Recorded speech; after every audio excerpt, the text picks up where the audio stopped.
에어컨이나 고치러 가시지. 무기는 아무나 만드는 게 아니라고. 리야드의 화려한 스위트룸에서 터져 나온 조롱은 비수가 되어 꽂힙니다. 미국과 영국의 로비스트들이 승리의 샴페인을 터뜨릴 때 대한민국 팀은 입찰 자격조차 뺏긴 채 쫓겨나고 말았죠. 하지만 그들이 비웃던 가전제품 취급받던 우리 무기가 잠시 후 수백만 시민의 목숨을 짊어지게 될 줄은 누구도 상상 못했을 겁니다. 미국도 영국도 포기한 지옥 같은 사막의 하늘을 대한민국이 단숨에 평정해버린 그 전율 돋는 현장 지금 시작합니다. 대한민국 화이팅이라고 댓글을 남겨주세요. 여러분의 구독과 좋아요는 아주 큰 힘이 됩니다. 저는 토마스 밀러입니다. 미 육군 중장으로 예편해 지금은 로키드 마틴의 수석 전략고문이라는 아주 번지르르한 명함을 달고 살고 있죠. 펜타곤에서만 36년을 보냈고 중동의 방공망 지도를 제 손으로 직접 그렸던 사람입니다. 하지만 지금 돌이켜보면 그 시절의 저는 진짜 군인이 아니라 그저 최고급 양복을 입은 장사꾼에 불과했다는 생각이 드는군요. 2025년 12월 사우디아라비아 리야드의 포시즌스 호텔 VIP 킹덤 스위트룸. 섭씨 22도로 맞춰진 서늘한 에어컨 바람 속에서 아라비카 커피 향과 비싼 톰포드 향수 냄새가 뒤섞여 흐르던 그 방이 바로 제가 무너진 장소였습니다. 대리석과 마호가니로 장식된 그 방은 전 세계 방위 산업계의 주가가 결정되는 아주 은밀한 밀실이죠. 남북 소매를 빳빳하게 다려입은 로비스트들과 가슴팍에 훈장을 주렁주렁 매단 노장들이 둥근 테이블에 둘러앉아 있었습니다. 겉으로 보기엔 아주 격식 있고 우아한 국제회의 풍경이었지만 그 속을 들여다보면 남의 나라 안보를 혓바닥으로 난도질하는 아주 추악한 인질극이 벌어지고 있었습니다. 사우디의 파이살 차관이 자리에서 일어났을 때 회의실 안의 공기는 얼음장처럼 차가워졌습니다. 그의 손끝이 미세하게 떨리는 걸 저는 봤습니다. 하지만 그가 내뱉은 목소리는 아주 단호하더군요. 대한민국 방공팀의 25조 원 규모 입찰 자격을 이 시간부로 영구 박탈한다는 선언이었습니다. 의사봉이 대리석 테이블을 때리는 소리가 마치 총성처럼 회의실을 가로질렀습니다. 한국 국기가 꽂혀있는 테이블 끝자리에서 숨소리가 멎는 게 느껴집니다. 그건 박탈이 아니라 처형이었습니다.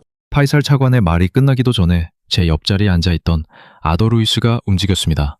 로키드 마틴의 글로벌 대관 담당 부사장인 그는 구김 하나 없는 최고급 정장에 얼음을 띄운 위스키를 손에서 놓지 않는 사내였죠. 아더는 서류 가방에서 두꺼운 봉투를 꺼내 테이블 위로 슥 밀었습니다. 그 안에서 나온 건 백악관 국가안보보좌관실에 레터헤드가 선명하게 찍힌 서한이었습니다. 8명의 고위 인사 서명이 빼곡하게 적힌 이른바 한국 배제 권고 서한이었죠. 제가 아는 이름들이 절반이 넘었습니다. 같이 술을 마셨던 동료, 아이들 결혼식에 축전을 보냈던 지인들, 그들의 이름이 대한민국이라는 한 나라의 목을 치는 칼날 위에 줄지어 올라가 있었던 겁니다. 아더가 그 서한을 파이살 차관 코앞까지 밀어붙이며 아주 비열한 미소를 지었습니다. 차관님, 워싱턴의 뜻은 아주 명확합니다. 한국을 평가에 포함시킨다면 매일 아침까지 리야드에 주둔하고 있는 미군 패트리엇 포대를 전면 철수하겠다는 협박이었죠. 차관의 안색이 흑빛으로 변하는 걸 보며 저는 수치심이 목구멍까지 차올랐습니다.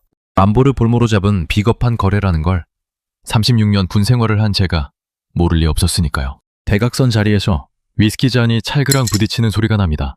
영국의 BAE 시스템즈에서 온 나이젤 스털린이었습니다. 런던 정통파의 우아한 억양을 구사하지만 뒤통수를 치는 데는 누구보다 빠른 기회주의자였죠.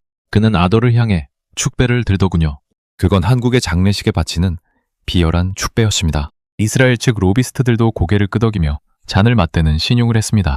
단 3분 만에 재판이 끝난 겁니다.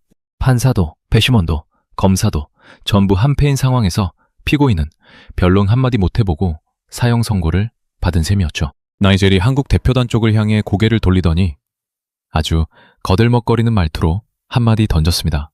에어컨 기술로는 인정하니까 차라리 그쪽을 팔러 가는 게 낫지 않겠냐는 조롱이었습니다.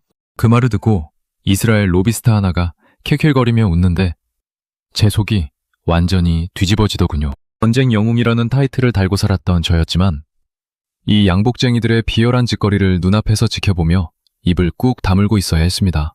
제 가슴팍에 달린 삼성 장군 배지는 이미 로키드 마틴이라는 간판의 장식품으로 전락한 지 오래였으니까요. 위스키를 한 모금 삼켰는데 그 독한 알코올이 아니라 수치심이 제 목을 태우는 것 같았습니다. 그때 사우디 경호원들이 한국 대표단 쪽으로 다가갔습니다.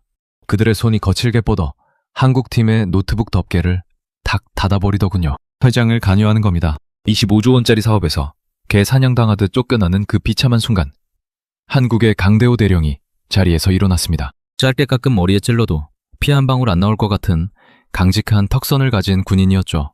그의 곁에는 팔뚝에 화상 흉터가 가득한 김판석 기장과 노트북 화면을 뚫어지게 노시하던 이선우 수석이 있었습니다. 세 사람 모두 입을 꾹 다물고 굴욕을 삼키는 표정이었지만 고개만큼은 결코 숙이지 않더군요. 한국 대표단이 문 쪽으로 걸어갈 때 아더 루이스는 안도하며 위스키를 한 모금 더 삼켰고, 나이젤 스털링은 다음 이권 챙길 준비를 하느라 양복 소매를 만지작거렸습니다. 모든 것이 예정대로 흘러가는 것 같았습니다. 한국은 퇴장하고 거대 자본을 등에 업은 서방 국가들이 그 거대한 돈잔치를 나눠 먹는 아주 깔끔한 갑본이었죠. 그런데 문고리를 잡으려던 강대호 대령이 우뚝 멈춰섰습니다. 3초쯤 지났을까요? 그가 천천히 발걸음을 돌려 회의실 한복판으로 돌아오더군요. 강 대령은 의자 옆에 세워두었던 육중한 장비 케이스를 양손으로 집어들었습니다. 금속 모서리가 형광등 빛을 반사하며 번쩍이는데 그 분위기가 예사롭지 않았습니다. 아더 루이스가 고개를 갸우뚱하며 당황해하는 순간, 강 대령이 그 육중한 쇠덩어리를 대리석 테이블 한복판으로 내리쳤습니다. 아니, 내리쳤다는 말로는 부족하겠군요. 말 그대로 집어 던졌습니다. 커광! 소리와 함께 최고급 유리가 박살나며 산산조각이 났습니다. 유리 파편이 아더의 최고급 양복 위로 소금처럼 뿌려졌고, 차관의 커피잔이 바닥으로 튕겨나갔습니다. 순간 정적이 흘렀습니다. 경호원들이 반사적으로 총집에 손을 올렸지만 강대령은 미동도 하지 않았습니다. 그는 서방의 로비스트들을 관통하는 날카로운 시선으로 입을 열었습니다. 낮은 목소리였지만 회의실 구석구석까지 칼날처럼 박혀드는 음성이었죠. 전쟁은 에어컨 밑에서 양복쟁이들이 혓바닥으로 하는 게 아닙니다. 그 말이 떨어지는 순간 저는 봤습니다. 아더 루이스의 새하얗게 질린 얼굴과 위스키잔을 든 채 공중에서 굳어버린 나이젤의 비겁한 손을요. 강대령의 눈은 분노에 타오르는 게 아니라 차가운 계산을 끝낸 사냥꾼의 눈을 하고 있었습니다. 그의 한마디는 비겁한 거래로 가득 찼던 그 방의 공기를 단숨에 바꿔놓았습니다. 3분 전까지만 해도 이 방의 주인은 거대 자본을 쥔 아더 루이스였지만 지금 이 깨진 유리 파편 위에서는 한국의 대령이 모든 공기를 지배하고 있었습니다. 저는 양복 주머니 속에 넣어둔 낡은 손수건을 만지작거렸습니다. 걸프전 당시 머리 위로 스커드 미사일이 날아올 때 움켜쥐었던 제 자부심과도 같은 물건이었죠. 하지만 지금 저는 이 방에서 벌어지는 사기극의 공범이자 양복쟁이들의 얼굴마담일 뿐이었습니다.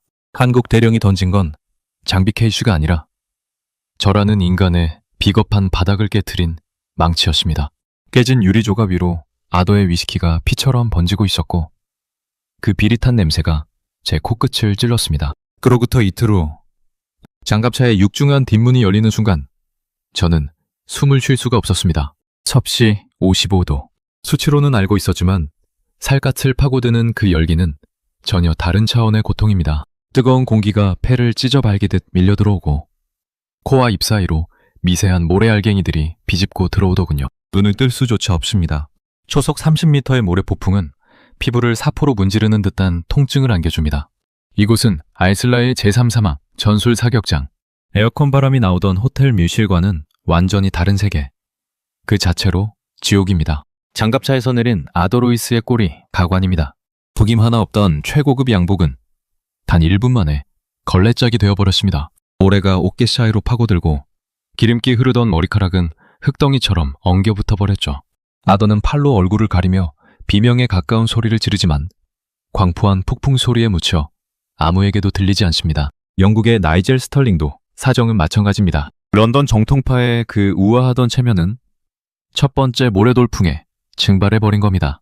미국과 영국에서 온 엔지니어 8명이 장갑차 뒤편에서 쏟아져 나오지만 그들은 이미 전의를 상실한 신병들이나 다름없습니다.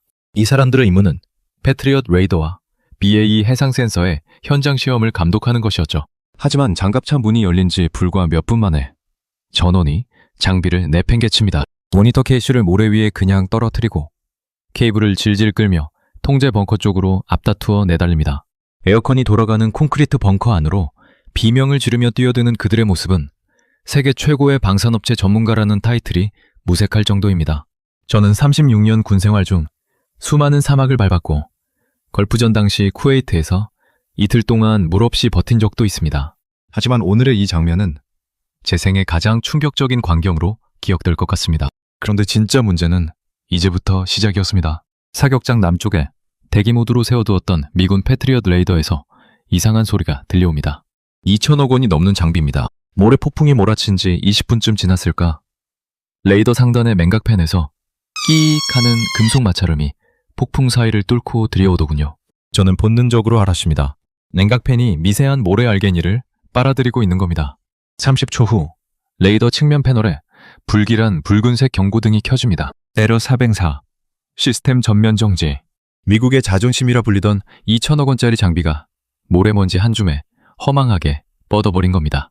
냉각팬 필터가 사막의 극단적인 환경을 버티지 못한 것이죠. 36년간 중동 방공망을 설계한 제가 이걸 몰랐을까요?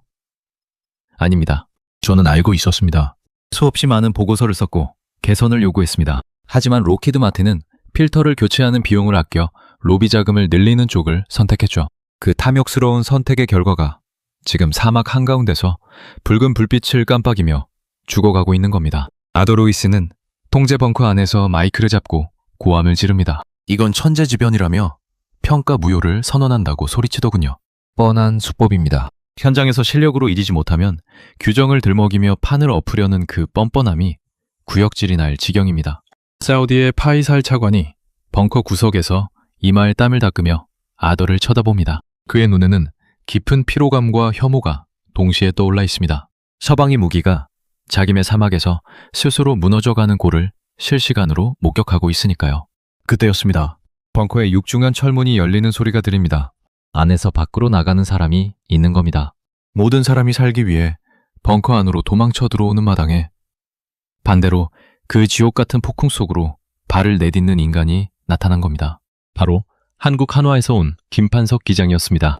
그는 방진 마스크 하나를 얼굴에 걸친 채 장갑도 끼지 않은 맨손으로 철문을 밀어냈습니다. 그의 굵은 팔뚝이 드러나는데 저는 제 눈을 의심했습니다. 손목부터 팔꿈치까지 화상 흉터가 빽빽하게 이어져 있더군요. 그건 30년 넘게 쇠가루와 불꽃을 견디며 현장을 지켜온 진짜 기술자의 훈장이었습니다. 김 지장은 폭풍 속으로 한 발자국을 내디딥니다. 날카로운 모래가 그의 얼굴을 때리지만 마스크 위로 드러난 눈은 단 한 치의 흔들림도 없습니다. 두 발자국, 세 발자국. 그는 55도의 모래지옥 한가운데 세워진 한국의 천궁 발사대를 향해 묵묵히 걸어 들어갑니다. 벙커 안의 모니터로 그 장면을 지켜보던 아더 루이스는 입을 다물어 버렸고 도망쳐 들어온 미국 엔지니어들도 약속이라도 한 듯 모니터 앞으로 모여듭니다. 김 기장이 천궁 발사대 하단에 도착합니다. 그는 망설임 없이 바닥에 무릎을 꿇었습니다.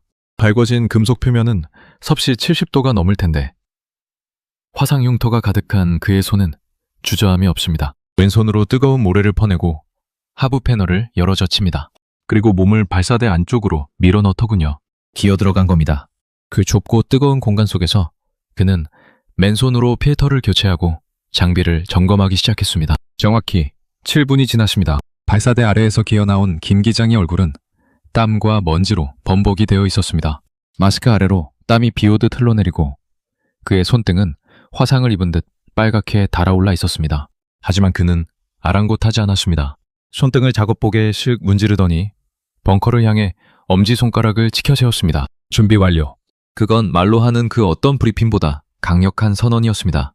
그 신호를 기다렸다는 듯 벙커 구석에 앉아있던 이선우 수석의 손가락이 움직이기 시작했습니다. 그는 주변에서 무슨 소란이 일어나든 노트북 화면만 응시하던 사람이었습니다. 키보드를 두드리는 소리가 경쾌하게 벙커 안에 울려 퍼집니다. 그리고 그가 마지막 엔터키를 내리쳤을 때 벙커 바깥에서 묵직한 울림이 터져 나왔습니다. 하는 낮은 소리가 모래 폭풍을 뚫고 퍼져나갑니다. 타격장 중앙에 세워진 한국 천궁의 레이더 안테나가 돌아가기 시작한 겁니다. 미국의 장비가 에러를 띄우며 멈춰선 바로 그 지옥 같은 환경에서 한국의 레이더가 눈을 떴습니다. 안테나는 일정한 속도로 회전하며 보이지 않는 전파를 사막의 하늘로 쏘아올립니다. 벙커 안 모니터에 선명한 초록색 수치들이 나타납니다. 먼지 유입 제로. 냉각 시스템 정상. 탐지 범위 최대. 화면 전체가 안전을 상징하는 초록색으로 물드는 순간 저는 다리에 힘이 빠지는 걸 느꼈습니다. 2천억 원짜리 패트리엇이 모래 한 줌에 무릎을 꿇었을 때 한국의 천궁은 멀쩡하게 숨을 쉬고 있었습니다. 그건 필터 하나의 차이가 아니었습니다. 사막에서 기계를 직접 굴려본 진짜들과 에어컨 밑에서 엑셀 수치만 두드린 가짜들의 차이였습니다. 30년을 쇠가루와 화상 흉터로 버텨온 기술자와 30년을 로비 자금과 접대비로 살아온 로비스트의 차이였던 겁니다. 벙커 안은 쥐 죽은 듯 조용해졌습니다. 아더는 벽에 기댄 채 넋을 잃었고 미국 엔지니어들은 고개를 숙인 채 자기네 장비의 붉은 에러 화면과 한국의 초록색 정상 화면을 번갈아 볼 뿐이었습니다. 그때였습니다. 사격장에서 30년 넘게 근무했다는 사우디의 현지 레이더 기장 하산 알더사리 노인이 벙커 안으로 들어왔습니다. 그는 평생 미국제 장비에 낀 모래를 닦아내며 서방 기술자들의 갑질을 견뎌온 바닥 실무자였죠. 하산이 천궁의 정상 가동 화면을 훑어보더니 손에 들고 있던 렌치를 바닥에 내던졌습니다. 징그랑 소리가 벙커 벽을 타고 울렸습니다. 30년입니다. 하산의 목소리는 분노로 떨리고 있었습니다. 30년 동안 저 미국 기계에 낀 모래를 닦으며 필터를 갈아달라고 100번을 말했지만 돌아오는 건 예산 삭감뿐이었다고 말이죠. 하산은 모니터 앞에선 미국 엔지니어들을 매섭게 노려봤습니다. 그러더니 천궁 화면을 가리키며 단호하게 말하더군요. 오늘 처음 봤소. 진짜 기계를 만지는 사람들이 누군지. 저 한국인들이야말로 진짜 쇠덩이를 다루는 놈들이요. 그 한마디에 벙커 안에 누구도 반박하지 못했습니다. 저 역시 입을 열 수 없었습니다. 하산이 말한 그 30년은 제 36년과 겹치는 시간이었고 그가 모래를 닦는 동안 저는 파티장에서 명함을 돌리고 있었으니까요. 이 사막의 진짜 주인은 양복을 입은 장군들이 아니었습니다. 렌치를 든 노인과 화상 흉터 가득한 손으로 기계를 어루만지는 한국의 기술진들이었습니다. 모래 폭풍은 여전히 벙커벽을 때리고 있었지만 한국 천궁의 레이더는 한치의 흔들림 없이 돌아가고 있었습니다. 하는 그 소리는 이제 저에게 단순한 기계음이 아니었습니다. 기계는 결코 거짓말을 하지 않는다는 냉혹한 실존의 땅에서 한국의 쇠덩이가 비로소 승리를 선포하는 노래로 들려왔습니다. 모래폭풍이 잦아들기도 전 리야드의 밤하늘이 비처럼 붉게 타오르기 시작합니다. 섭씨 55도의 지옥 같은 사막에서 겪었던 그 긴장감은 다음날 새벽 정적을 찢는 날카로운 사이렌 소리 앞에서는 한낱 서막에 불과했음을 깨닫는 데는 그리 오랜 시간이 걸리지 않더군요. 호텔방에서 겨우 몸을 뉘었던 저는 본능적으로 침대 아래로 몸을 던집니다. 걸프전을 겪으며 뼈에 새겨진 그 공포. 코드레드가 리야드 전역에 선포된 겁니다. 지하 방공 벙커로 뛰어내려갔을 때 그곳은 이미 비명과 고함이 뒤섞인 아수라장이었습니다. 거대한 스크린 위에는 믿기 힘든 숫자가 떠올라 있더군요. 53개. 붉은 점들이 군집을 이루어 리야드 시내를 향해 곤두박질 치고 있었습니다. 탄도미사일과 자폭 드론이 뒤섞인 최악의 복합포화 공습이 시작된 것이죠. 수백만 명의 시민이 잠든 도시 위로 죽음의 비가 쏟아지기 직전인 겁니다. 미군 오퍼레이터들이 패트리엇을 가동하며 필사적으로 콘솔을 두드려 보지만 모니터에는 잔인한 경고창만 반복해서 뜹니다. 복합 타겟을 분류하지 못한 소프트웨어가 치명적인 에러를 일으키며 뻗어버린 것이죠. 53발 중 간신히 34발을 막아냈지만 남은 19발이 방어망을 완전히 뚫고 들어옵니다. 착탄까지 남은 시간은 단 3분. 벙커 안의 사우디 장교들은 콘솔 위에 머리를 박고 신에게 기도를 시작하더군요. 리야드 시내가 불바다가 되는 건 이제 시간 문제였던 겁니다.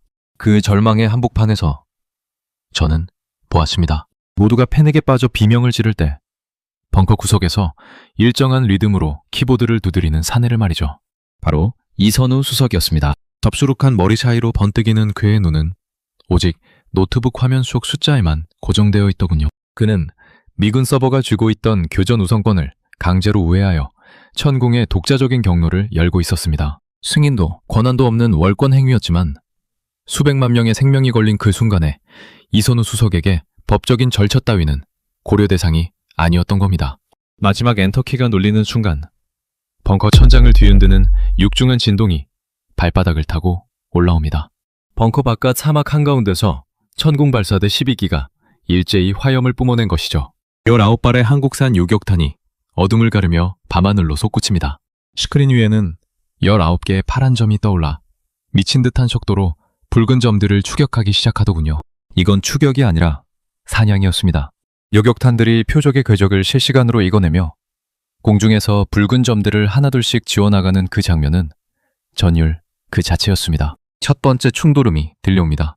뒤이어 두 번째, 세 번째. 리아드 시내 상공에서 19번의 거대한 폭발광이 터집니다. 스크린에 찍힌 붉은 점이 전부 사라지고 요격률 100%라는 선명한 수치가 떴을 때 벙커 안에는 기괴할 정도의 침묵이 내려앉더군요. 너무나 압도적인 광경 앞에 환호조차 터져나오지 못한 겁니다. 파편 피해 제로, 사상자 제로. 대한민국이 만든 철의 방패가 중동의 심장을 완벽하게 구해낸 순간인 것이죠. 모두가 넋이 나가 있을 때 사우디 군부의 실권자 칼리드 합참 의장이 무장 경호원들을 이끌고 벙커 안으로 진입합니다. 그는 바닥에 쓰러진 아서 루이스를 밟을 듯 지나쳐 곧장 한국팀에게 다가오더군요. 그리고 사성 장군의 견장을 단 그가 대한민국 강대호 대령 앞에 멈춰서서 정중하게 고개를 숙입니다. 30년 동안 미국 무기에만 의존해왔던 사우디 군부의 수장이 한국의 기술력 앞에 진심으로 굴복한 겁니다. 합참의장이 직통 전화를 들고 전 부대에 하달한 명령은 벙커 안의 모든 서방 로비스트들에게 사형 선고나 다름없었습니다. 지금 즉시 미군 통제망을 단절해라. 이 시간부로 사우디의 영공 지휘권은 100% 한국이 통제한다. 이 말이 끝나자마자 벙커의 메인 스크린에는 미국 국방부 로고 대신 선명한 태극 마크가 떠오릅니다. 통합 방공 지휘 체계 대한민국이라는 한글 문구가 리아드 방공사령부의 심장에 꽂히는 순간 저는 36년 군 인생이 한꺼번에 무너져 내리는 듯한 충격을 받았습니다. 현실을 부정하며 스크린 오류라고 울부짖던 아서 루이스 앞에 사막 현장에서 돌아온 김판석 기장이 툭 하고 무언가를 던집니다. 방금 공중에서 요격된 미사일의 뜨거운 파편이었습니다. 입으로 쏜 게 아니라 실력으로 맞춘 겁니다. 증거부터 주어 보이소. 김판석 기장의 그 무뚝뚝한 경상도 사투리가 아소의 오만한 얼굴을 그대로 강타하더군요. 돈과 권력으로 안보를 거래하던 사기꾼들의 시대가 가고 땀과 진심으로 무기를 다루는 진짜 기술자들의 시대가 열렸음을 선포하는 통쾌한 일갈이었습니다. 그날 새벽, 리아드의 하늘은 평화로웠지만 벙커 안의 열기는 식을 줄 모릅니다. 19발을 완벽하게 막아내고도 담담하게 요격 로그를 점검하는 이선우 수석과 손등에 맺힌 피를 작업복으로 닦아내는 김판석 기장의 뒷모습을 보며 저는 결심했습니다. 이들이 지켜낸 것은 단순히 사우디의 하늘이 아니었다는 것을 말이죠. 그것은 대한민국이라는 나라가 가진 정직함과 품격이 전 세계의 양심을 일깨운 사건이었습니다. 이제 하늘에서의 전쟁은 끝났지만 바다에서 또 다른 위협이 감지되었다는 보고가 들려오기 시작합니다. 하지만 더 이상 두렵지 않더군요. 우리에겐 그 어떤 파도보다 강한 비군과 그것을 다루는 뜨거운 심장을 가진 한국인들이 있으니까요. 사상 초유의 19발 전원 요격이라는 기적 같은 소식이 벙커 안을 휩쓸고 지나간 뒤 리아드의 새벽 공기는 이전과는 전혀 다른 무게로 다가옵니다. 수백만 명의 목숨을 구했다는 안도감보다 우리가 믿어왔던 거대 방산자본의 방패가 얼마나 허망하게 뚫렸는지에 대한 공포가 더 컸던 것이죠. 벙커 안의 모든 서방 엔지니어들이 고개를 떨구고 있을 때 사우디 군부의 최고 실권자인 칼리드 합참 의장이 무장 경호원들을 이끌고 한국팀 앞에 멈춰섭니다.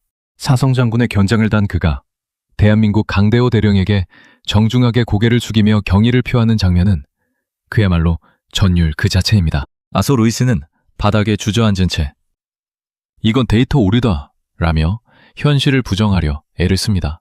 하지만 그 비열한 입술이 다시 열리기도 전에 칼리드 의장의 명령 한마디가 벙커를 얼어붙게 만듭니다. 지금 즉시 모든 미군 통제망 접속을 차단해라. 이 시간부로 사우디의 영공은 대한민국이 지휘한다. 사우디 장교들이 패트리어 서버의 케이블을 물리적으로 뽑아버리자 메인 스크린의 성조기가 사라지고 선명한 태극마크와 함께 통합 방공 지휘체계 대한민국이라는 문구가 떠오릅니다. 30년 동안 이어진 미국의 안보 독점이 한순간에 무너지고 그 자리에 한국의 신뢰와 기술이 꽂히는 역사적인 순간인 겁니다. 하지만 전쟁은 여기서 끝이 아니었습니다. 새벽 5시경 이번에는 페르시아만 쪽에서 해상을 통한 대규모 자폭 드론 공격이 감지됩니다. 28척의 자살 공격선이 사우디의 핵심 석유 시설을 향해 몰려오는 절체절명의 위기 상황이었죠. 영국의 해상 레이더가 파도와 노이즈에 눈이 멀어 허둥댈 때 다시 한번 한국의 기술이 빛을 발합니다. 이선우 수석이 노트북 엔터키를 내리치자 한국의 해안 방어 시스템 비궁이 불을 뿜습니다. 단 한 차례의 일제 사격으로 28척의 모함을 전부 수장시켜버리는 압도적인 위용 앞에 벙커 안은 울음 섞인 환호성으로 가득 찹니다. 이 찬란한 승리 뒤에는 믿기 힘든 광경들이 이어집니다. 25조 원짜리 판에서 한국을 매장하려던 아서 루이스는 수화물 칸에 몸을 숨겨 리야드를 야반도주했다는 소식이 들려옵니다. 런던에 신사라 자처하던 나이젤 스털링은 호텔 문틈으로 한국 대령에게 제발 하청이라도 달라며 비굴한 요청서를 밀어넣고 있더군요. 이스라엘의 국보급 기술자 벤 다비드조차 자국 정부에 우리 기술을 버리고 한국 무기를 수입해야 한다는 극비 보고서를 올리는 지경에 이릅니다. 거대 자본과 권력으로 쌓아올린 서방의 성벽이 한국의 진정성이라는 파도에 모래성처럼 무너져 내린 겁니다. 저는 다음 날 아침 페르시아만 해안가에서 잊지 못할 장면 하나를 목격하게 됩니다. 승리의 축배를 들어야 할 강대호 대령과 김판석 기장이 뙤약볕 아래 무릎을 꿇고 무언가를 줍고 있더라고요. 다가가 보니 그들은 어젯밤 요격된 미사일의 날카로운 파편들을 하나하나 줍고 있었습니다. 땀을 비오듯 흘리며 파편을 줍는 강대령의 말이 제 가슴을 후벼 팠습니다. 우리가 쏜 파편입니다. 여기 사우디 아이들이 놀러오다 발이라도 베이면 안 되지 않겠습니까? 36년 동안 미사일을 팔아온 저는 한 번도 생각해보지 못한 질문이었습니다. 무기는 파는 것이 아니라 지키는 것이라는 그 당연하고도 숭고한 진리를 그들은 온몸으로 실천하고 있었던 겁니다. 그리고 3개월 뒤 워싱턴 DC 미 의회 총무회장 로키드 마틴이 준비한 억만 달러짜리 거짓 증언 대본을 손에 쥐고 증인석에 앉은 저는 허벅지를 찌르는 사우디 해안가의 미사일 파편을 느낍니다. 박수 소리와 카메라 플래시 속에서 저는 결단을 내립니다. 로펌이 써준 대본을 수만 명의 시선 앞에서 보란듯이 찢어발겼습니다. 진실은 이 종이 속에 없습니다. 진실은 사막의 아이들을 위해 뜨거운 파편을 줍던 한국인들의 손등 위에 있었습니다. 제 증언이 끝나자마자 청문회장은 벼락 같은 정적에 휩싸이더니 이내 적군과 아군을 막론한 기립박수가 천둥처럼 울려 퍼집니다. 이 박수는 저를 위한 것이 아닙니다. 섭씨 55도의 지옥에서 맨손으로 기계를 고친 김판석 기장, 단 3분의 굴욕을 100%의 요격으로 갚아준 이선우 수석, 그리고 이영만리 사막의 아이들까지 걱정하며 무릎을 꿇었던 강대호 대령을 향한 전 세계의 경의였습니다. 대한민국이라는 작은 나라가 보여준 그 거대한 품격과 진정성이 오직 돈과 힘으로만 움직이던 전 세계 방위산업의 질서를 완전히 뒤바꿔 버린 겁니다. 이제 전 세계는 압니다. 가장 강력한 방패는 철로 만든 것이 아니라 사람을 향한 진심으로 만든다는 사실을 말이죠. 석 달 전 그날 새벽 리야드 하늘을 수놓았던 19번의 폭발광은 단순한 요격이 아니었습니다. 그것은 이 나라를 일구기 위해 평생을 땀 흘려 오신 우리 어르신들의 정직함이, 그리고 자식들을 지키기 위해 기꺼이 희생하셨던 그 숭고한 책임감이 전 세계에 울려 퍼진 장엄한 선언이었습니다. 남의 나라 아이들의 발이 다칠까봐 뜨거운 모래밭을 기어다니던 우리 군인의 마음은 바로 여러분이 평생을 바쳐 지켜온 그 깊은 사랑의 모습과 조금도 다르지 않습니다.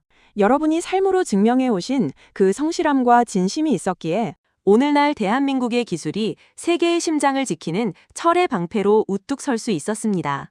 비겁한 로비와 자본 앞에서도 굴하지 않고 묵묵히 제 자리를 지켜온 우리 기술진들의 화상 흉터는 가족을 위해 거친 세월을 견뎌온 여러분의 거친 손마디를 꼭 닮아 있습니다. 그래서 오늘의 이 이야기는 단순히 먼 나라의 승전보가 아니라 바로 여러분의 삶이 거둔 눈부신 승리의 기록이기도 합니다. 함께 공감해 주시고 끝까지 지켜봐 주시는 여러분의 마음이 이 채널을 지탱하는 가장 큰 힘입니다. 여러분의 따뜻한 댓글과 응원이 우리 사회에 숨겨진 진짜 영웅들의 이야기를 발굴하는데 소중한 밑거름이 됩니다. 오늘도 각자의 자리에서 이 나라의 품격을 지켜주고 계신 여러분께 깊은 존경의 마음을 전합니다. 내일은 오늘보다 더 따뜻하고 자부심 넘치는 이야기로 찾아뵙겠습니다. 편안한 밤 되십시오.